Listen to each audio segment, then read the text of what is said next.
Subscribe करें हमारे YouTube channel को और बेल आइकन को प्रेस करें हमारे लेटेस्ट वीडियोस को देखने के लिए।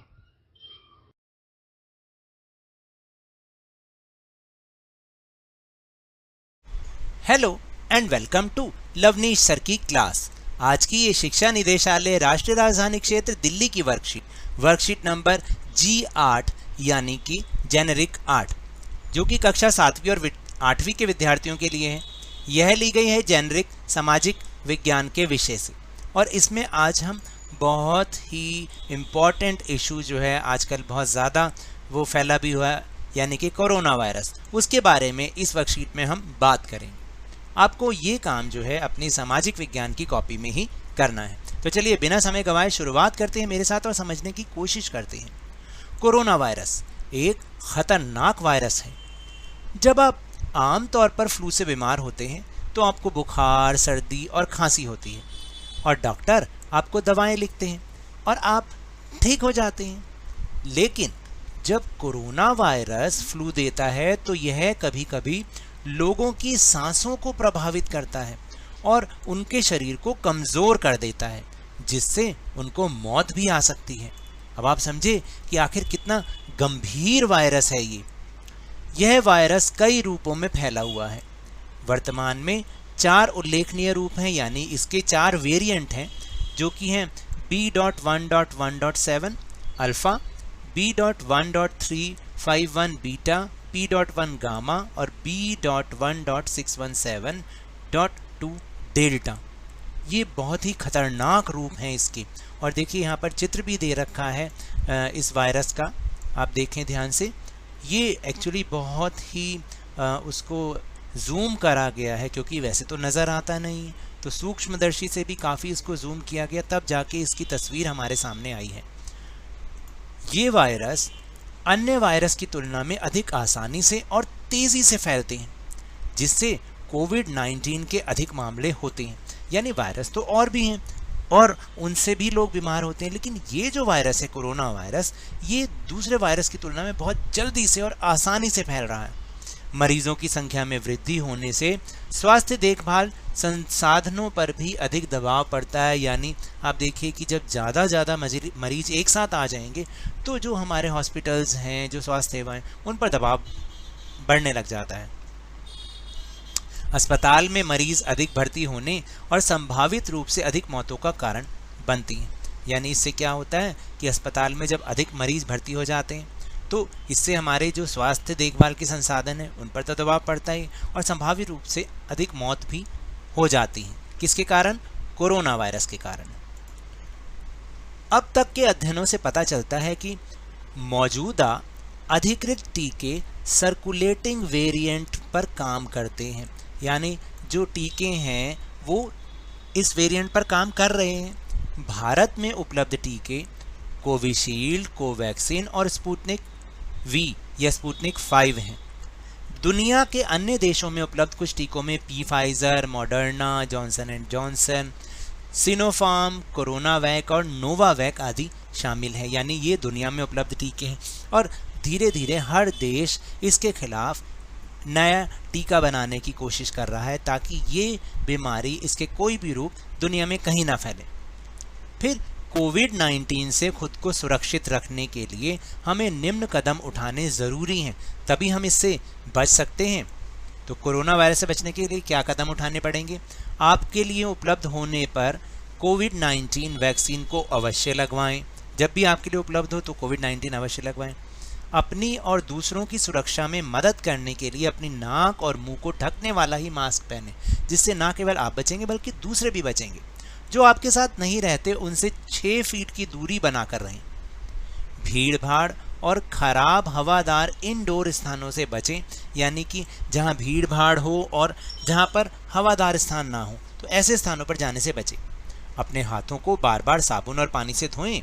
साबुन और पानी उपलब्ध ना होने पर हैंड सैनिटाइज़र का प्रयोग करें। तो ये कुछ उपाय हैं जिनसे आप कोरोना वायरस से बच सकते हैं। इसके बाद इस पर आधारित कुछ प्रश्न भी है जिनके हमें जवाब देने हैं, लेकिन उससे पहले हम कुछ गतिविधियां कर लेते हैं। देखिए जैसे यहाँ पर एक टेबल दे रखी है कि अपने परिवार के सदस्यों से पता करें, यानी आपके परिवार के जो सदस्य हैं उनको टीका तो लग ही चुका होगा और नहीं तो 1 या 2 जनों को अवश्य इसकी वैक्सीन लगी होगी। तो आपको क्या करना है कि इस तालिका को भरना है। जैसे यहाँ पे लिखा है संख्या, क्रम संख्या, आपने 1 लिखना है। सदस्य का नाम, मान लीजिए हम सोचते हैं हम किसी का भी नाम रख सकते हैं, हम रवि नाम रख लेते हैं, ठीक है। आयु उसकी 52 वर्ष, या मान लीजिए किसी के पिता का नाम ही रवि है तो हम उनका नाम लिख देते हैं सबसे पहले 52 वर्ष। फिर इसके बाद है कि उनको कौन सी वैक्सीन लगी है, भाई कोविशील्ड लगी है या कोवैक्सीन लगी है या कौन सी लगी है, तो हम लिख देते हैं कोवैक्सीन, ठीक है, ऐसे लिखना है आपको। फिर इसके बाद है कि 2 डोज में कितने दिन का अंतर था, तो अभी तो शायद 84 डेज का है। और वैक्सीनेशन सेंटर का नाम आप कुछ भी लिख दीजिए, भाई DGD चंद्रनगर ऐसे लिख दिए, जो भी आपके घर के पास है जहाँ पर भी उनको वैक्सीन लगी। तो इस तरह से आपको यहाँ पर इस तालिका को भरना है। आपके घर में जितने भी मेंबर्स को ये टीका लग चुका है उनके लिए है। फिर है कि पता लगाएं, गतिविधि नंबर 1, पता लगाएं कि पहला कोविड मामला कहाँ पाया गया था। तो देखिए वो है वुहान शहर है जो कि चीन में है। इसके बाद है गतिविधि नंबर 2, वैक्सीनेशन को बढ़ावा देने के लिए कोई एक स्लोगन अथवा पोस्टर बनाइए। तो आप स्लोगन भी लिख सकते हैं वैक्सीनेशन को बढ़ावा देने के लिए, और कोई पोस्टर बना के अपने सर या मैम को भेज सकते हैं। तो देखिए मैंने भी एक स्लोगन लिखा है, ये मेरा एक सुझाव है। आप भी बढ़िया सा स्लोगन बना के अपने सर या मैम को भेज सकते हैं। तो मैं अब आपको वो स्लोगन दिखाता हूँ। तो देखिए वो स्लोगन है कि वैक्सीन लगवाना है, कोरोना को हराना है और ज़िंदगी को एक बार फिर से सुहाना बनाना है। तो ये स्लोगन बनता है। आप भी इसी तरीके का कोई स्लोगन बना के अपने सर या मैम को भेज सकते हैं। चलिए अब हम चलते हैं अपने प्रश्नोत्तर की ओर। तो पहला प्रश्न है कि कोरोना वायरस क्या है। तो इसका उत्तर है कोविड-19 सबसे हाल ही में खोजे गए कोरोना वायरस के कारण होने वाला एक संक्रामक रोग है, ठीक है। इसके क्या लक्षण हैं? कोविड-19 के सबसे आम लक्षण हैं बुखार, सूखी खांसी और थकान। अन्य लक्षण जो कम आम है या कम सामान्य है, इसको हम सामान्य भी लिख सकते हैं, कम सामान्य है और कुछ रोगियों को प्रभावित कर सकते हैं। उनमें शामिल हैं स्वाद या गंध की हानि होना, यानी आपको पता है जब अगर कोरोना वायरस होता है तो आपका बहुत सारे लोगों में टेस्ट और उसकी स्मेल चली जाती है। फिर इसके बाद है नाक बंद होना। फिर इसके बाद है नेत्र श्लेष्मा शोथ, बहुत मुश्किल सा नाम है, या हम बोल सकते हैं आंखें लाल हो जाती हैं, आप ऐसे भी लिख सकते हैं लाल आंखें हो जाती हैं। गले में खराश, सिर दर्द या मांसपेशियों और जोड़ों में दर्द, ये कुछ ऐसे लक्षण हैं जो कम सामान्य हैं, कम लोगों में होते हैं, लेकिन बहुत सारे रोगियों को ये प्रभावित भी कर सकते हैं। फिर तीसरा प्रश्न है कि हम इससे अपना बचाव कैसे कर सकते हैं, अपना सुझाव दीजिए। देखिए अपने हाथों को बार बार साबुन और पानी या अल्कोहल आधारित हैंड रब से साफ करें। विटामिन C और D और डॉक्टर द्वारा बताई गई दवाइयाँ लें, यही इसका बचाव है। प्रश्न नंबर 4 कि भारत में कोरोना वायरस के खिलाफ कौन से टीके उपलब्ध हैं? कोविशील्ड, कोवैक्सीन आदि। फिर इसके बाद है 5वां प्रश्न।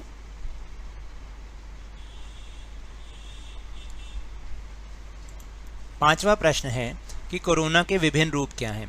तो बहुत सारे रूप हैं, जैसे SARS-CoV-2, B.1.7 alpha, B.351 beta, B.1.617.2 delta और P.1 गामा।